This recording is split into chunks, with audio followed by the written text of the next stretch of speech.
Aprimorando ideias. As nossas ideias devem ser aprimoradas, onde a vida nos chamar a servir, e a nossa parte tem de ser feita com inteligência e amor. Os pesquisadores da psicologia já concluíram que aprendemos muito mais pela observação, pela visão, do que através da audição. Entretanto, os resultados são muito melhores quando os dois sentidos são empregados simultaneamente. Os nossos guias espirituais nunca deixam as lições teóricas sem as bênçãos da prática. Uma se completa com a outra. Nós aqui, quando visitamos as zonas inferiores, não o fazemos com o intuito de desmascarar os ignorantes. Isso jamais passa por nossa cabeça. Cada qual vive onde pode viver, onde a sua evolução comporta. O respeito aos direitos das almas está em primeiro plano e continua a ser assim em todas as faixas da vida. Somente Deus pode interferir como Pai de todas as coisas. Aqueles que já entenderam Jesus e o acompanham são os ceareiros da sua vinha. O nosso trabalho é semear, e o grande celeiro onde buscamos sementes é por excelência o Evangelho do Mestre. Deus entregou ao Cristo a sagrada missão de dividir o amor puro que aprendeu com o Senhor em inúmeras virtudes que por vezes escapam ao nosso entendimento, para que depois, pela ação do tempo, elas se integrassem novamente no foco de luz que se chama caridade, que deve resplandecer em todas as nações do mundo, em todos os corações que vivem na Terra. O trabalho no mundo espiritual onde vivemos é intenso, mas tudo funciona na mais alta harmonia. O homem inteligente de bem, quando desencarna na Terra e chega aqui no sítio em que postamos, vai logo pedindo trabalho ou procurando o que fazer. Não há tempo no nosso ambiente para lamentações, e muito menos para alimentar ideias inferiores.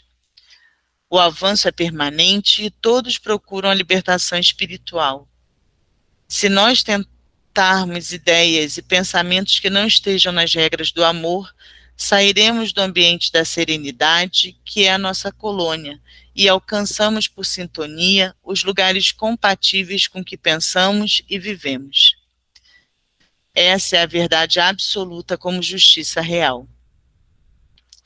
Quando ingressei aqui, a minha ocupação maior era ver os defeitos dos políticos da terra.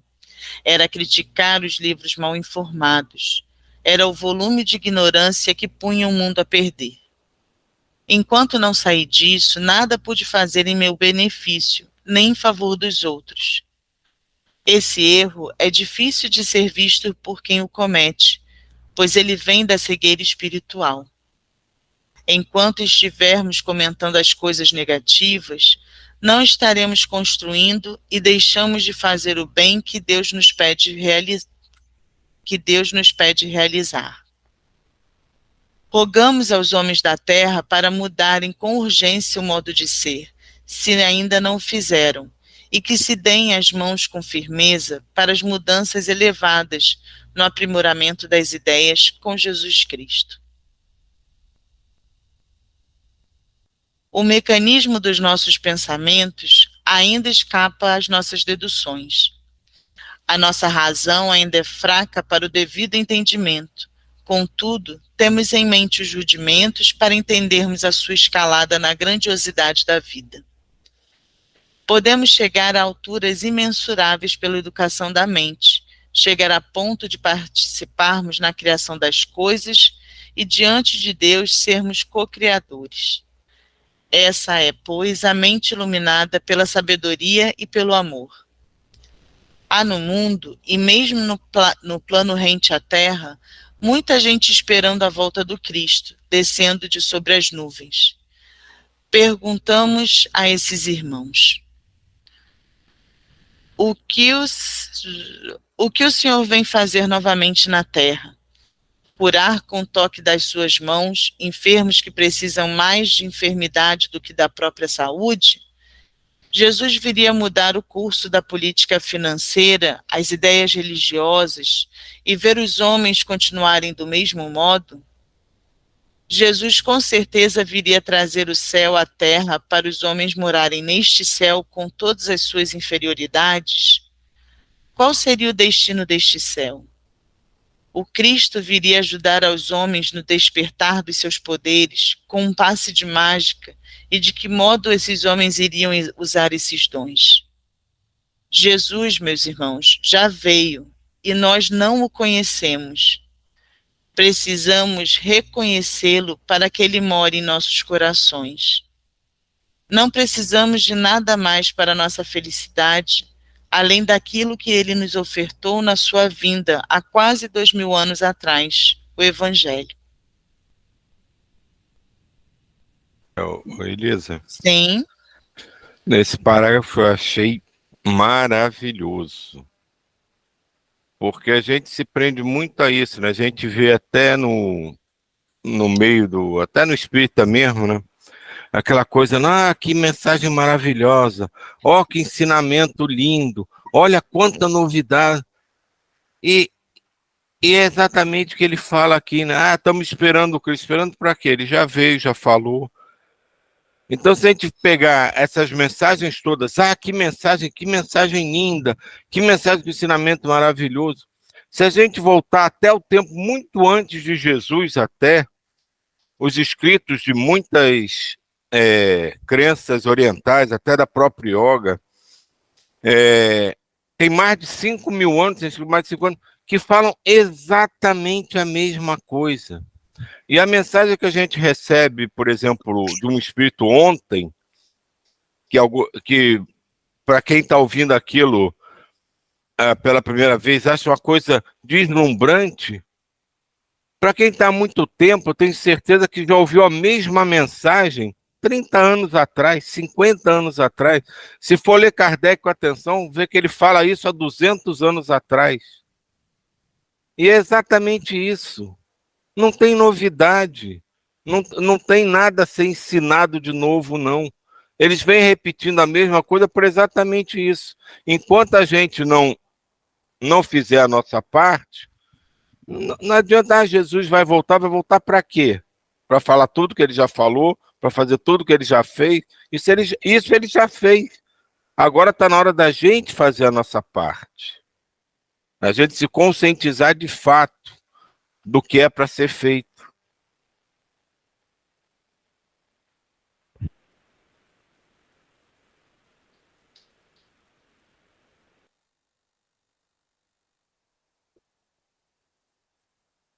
Se ele já veio à Terra uma vez, nos dando tudo de que precisávamos, compete a nós outros irmos ao encontro dele, nos altiplanos da vida espiritual. E para tanto, temos de nos preparar suficientemente. Existem falanges e mais falanges de anjos trabalhando com os homens dia e noite, ajudando-os no aprimoramento das ideias, para que elas se iluminem, dando lugar ao amor que salva, que engrandece e que nos leva ao Cristo.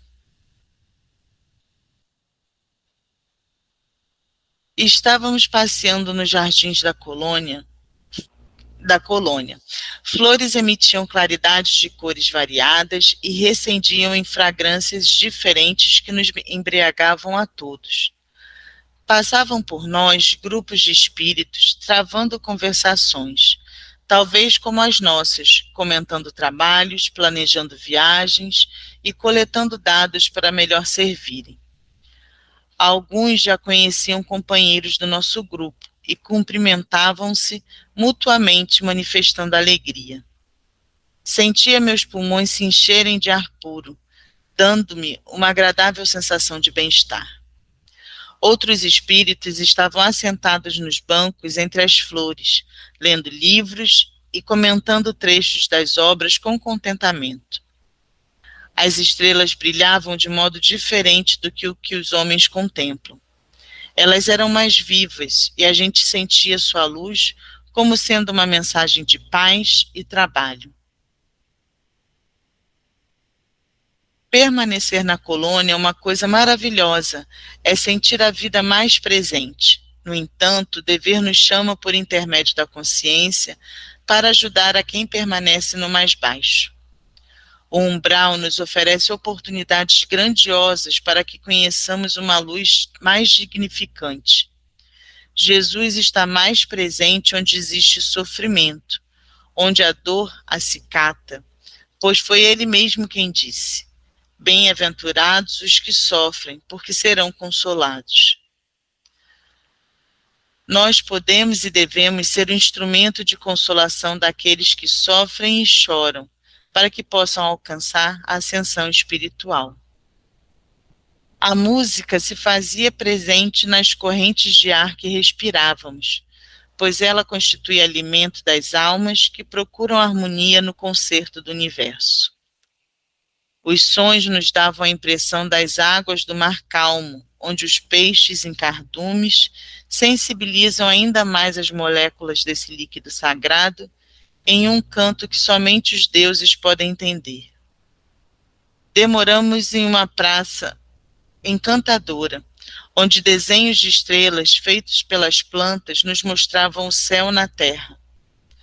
O centro de um lago ostentava um modelo do humano, obra espetacular, transparente, de maneira que podíamos ver todo o seu movimento interno, o sangue circulando no interior das veias, a irrigação do cérebro, até a fabricação dos glóbulos vermelhos e brancos. O coração no seu ritmo natural, os rins filtrando líquido para a bexiga, a flora intestinal, o estômago, fígado, pâncreas e demais órgãos em pleno funcionamento. Não poderemos nos esquecer dos pulmões, como dois foles sustentando o corpo com oxigênio, dando-lhe vitalidade. 7 luzes acesas eram as 7 glândulas endócrinas.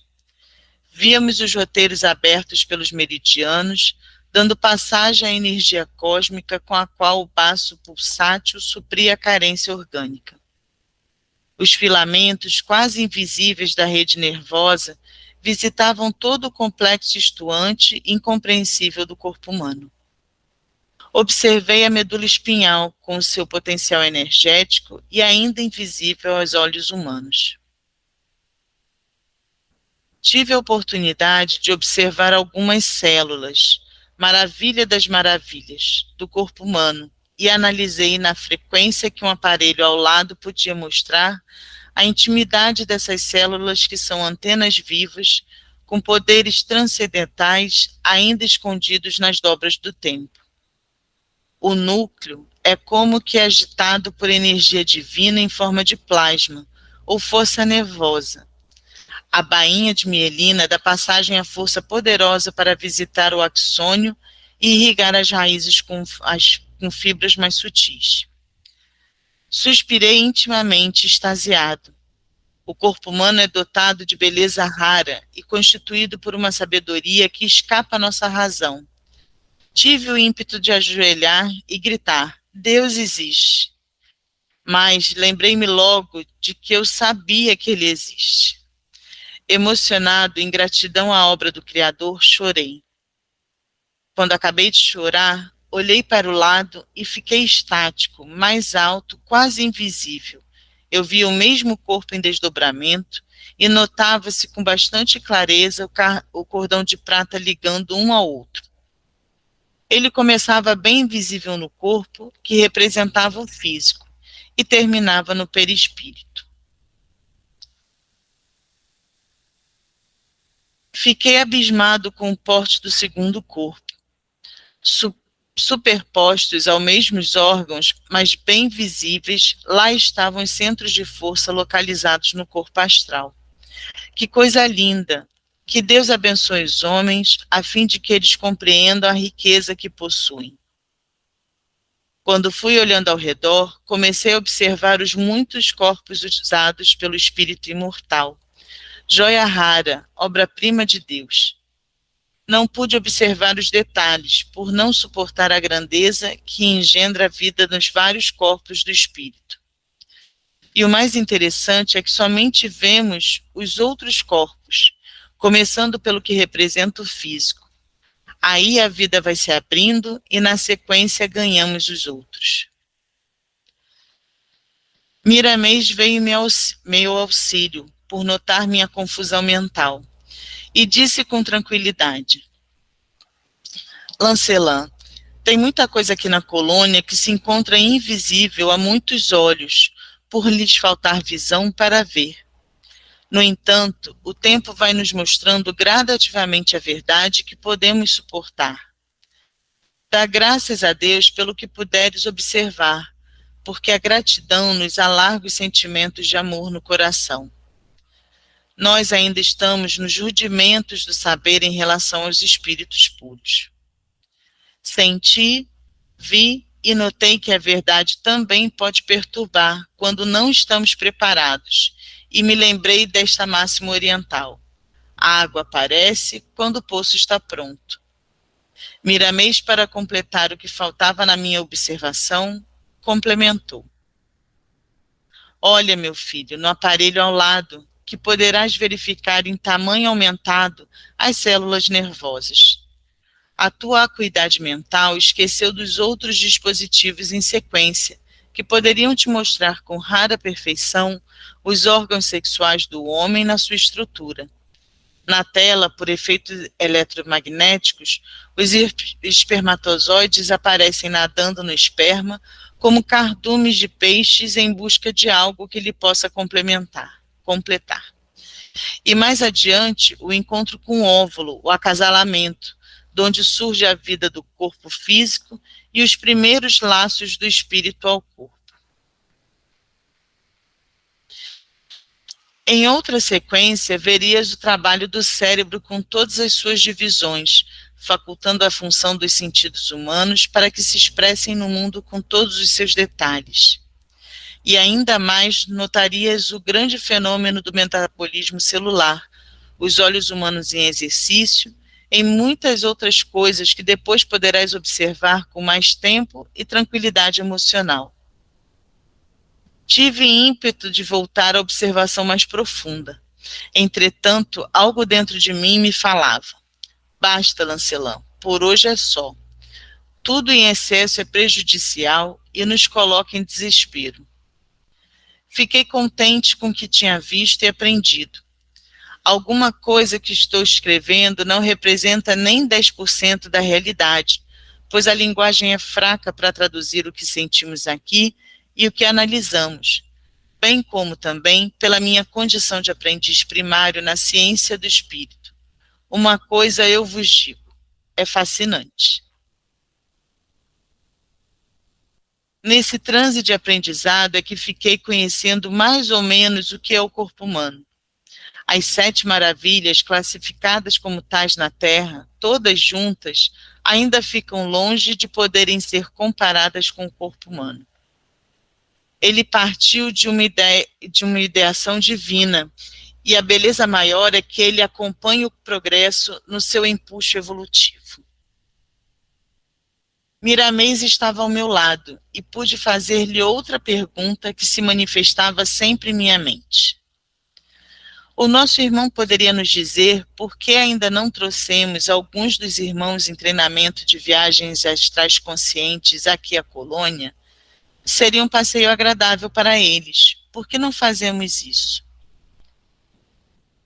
O nosso guia espiritual olhou para mim e me senti como uma criança dando os primeiros passos. Ele respondeu com amabilidade: Lancelã, tu não estás suportando as maravilhas daqui, mesmo tendo o costume de visitar essa morada espiritual, quanto mais eles. Não poderemos violentar as consciências, nem com o mal, nem com o belo que eles ainda não podem suportar. Tudo o que fizermos, se for feito no limite traçado pela natureza, mesmo que ainda não conquistemos a felicidade, sentiremos a sua presença benfeitora. Meu irmão, caso tenhas a aventura de andar e trabalhar com um anjo por 100 ou 200 anos, estejas certo de que ele não te mostrará os poderes que possui de uma só vez. No correr do tempo, a tua observação irá descobrindo os valores imortais da alma que te guia, sem se perturbar. Ainda mais esses espíritos com os quais estamos trabalhando e aprendendo que não podem enfrentar grandes excursões, pois o cordão de prata se partiria. Essa bênção de Deus que liga o corpo espiritual ao físico depende de muito exercício e de uma certa educação mental para aumentar a sua elasticidade. Existe nele uma conjunção de valores espirituais que a mente iluminada pode fornecer, cujos recursos somente a disciplina pode ofertar. É, como já foi dito muitas vezes, que Deus tira do nada para fazer o tudo. De fato, de vez em quando eu me abalo ao contemplar certas verdades espirituais. E aí deduzi que se nós pegássemos um índio que nunca viu a civilização e o trouxéssemos para uma grande metrópole, ele ficaria perturbado, pois não suportaria ver a verdade que o progresso desenhou no curso dos milênios. Passamos para o salão de música para serenarmos as mentes e ouvíamos duas músicas intercaladas. Uma nos concitando ao avanço, semelhando às obras de Richard Wagner, compositor famoso que revolucionou o mundo artístico da época. A outra parecia com a Ave Maria de Gounod. Uma melodia completava a outra, nos intervalos que requeriam meditações. Dali partirmos, fortificados pela graça do Senhor da vida, participando com os demais mensageiros do aprimoramento das ideias. Notei que todos participavam da alegria pura, aquela que nos incentivava ao trabalho digno. Entrelaçamos as mãos e voamos como pássaros de Deus em busca do aprendizado com Cristo. No intervalo da viagem, a minha mente inquietou-se por perguntar, e levei a Miramês essa interrogação. Onde ficam aqueles vampiros que se encontravam no matadouro? Eles edificam cidades como os espíritos do bem? Miramês, solícito, respondeu ponderado.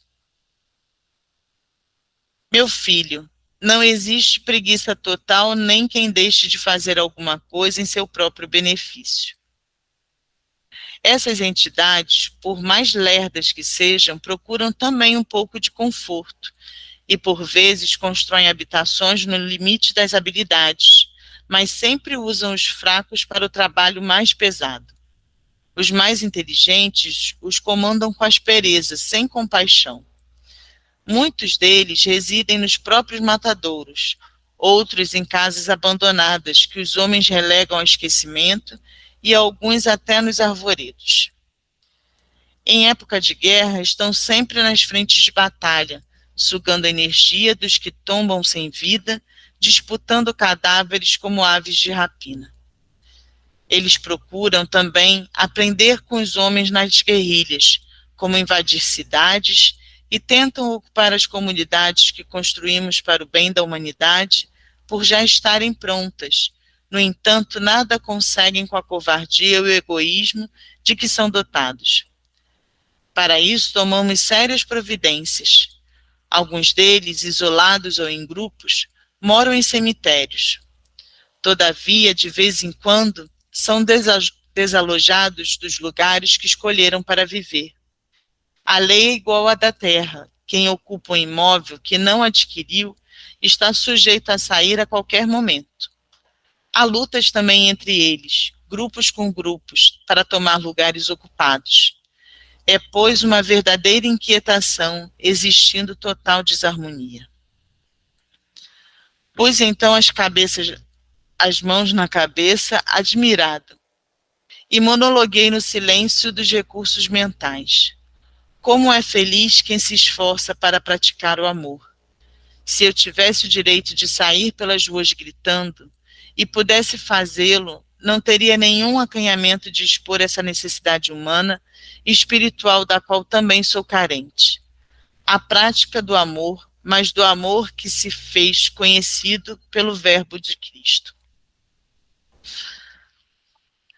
Elisa, Oi? aqui já está acabando também, né? Não sei se Tá você no vai parar horário. aí. Vou parar aqui. Nossa, menina, é tanta informação que eu fiquei meio perturbada, né? Que coisa muito interessante, achei muito legal. Só que eu tenho um pouco de dificuldade nesse cordão de prata, nesses negócios aí. Eu vou ter que ler isso aí de novo. Mas muito bom, obrigada. Realmente vem muito, esse pedaço foi interessante, né, porque é uma leitura que prende, né, a gente fica esperando, né, o que ele vai falar, o que ele vai dizer, mas acho que é muito legal exatamente onde parou. De tudo isso, dos conhecimentos, tudo, o mais importante onde a gente parou, a prática do amor, mas não é do amor, qualquer amor, é do amor como realmente a espiritualidade maior, né, que ele joga bem para o alto, né, que é o verbo do Cristo, né, disse para amar. Então tudo isso tem a sua importância no processo. Tudo que ele descreveu aqui, foi falando, é super importante no processo. Mas não deve ser o nosso foco, porque tudo isso vai acontecendo naturalmente. Então a gente não precisa se preocupar em saber tudo, em conhecer tudo, em aprender todas as técnicas, em querer saber fazer essa ou aquela prática para realizar milagres. Tudo isso, todo esse aprendizado vai vindo naturalmente, com a nossa observação e com a nossa audição, né? Que ele fala que a gente normalmente aprende mais vendo do que ouvindo, mas quando a gente consegue unir as duas formas, esse aprendizado se eleva a níveis mais altos. Então tudo isso vai acontecendo, sem que a gente perceba, e a gente se exasperar em sair desarvoradamente à procura disso, do conhecimento, da aplicação dessa ou daquela técnica, não é que seja uma perda de tempo, mas não é tão necessário assim. O necessário mesmo, que a gente ouve até na canção do Legião Urbana, é o amor. Sem amor, tudo isso não tem a menor importância. Não serve para nada.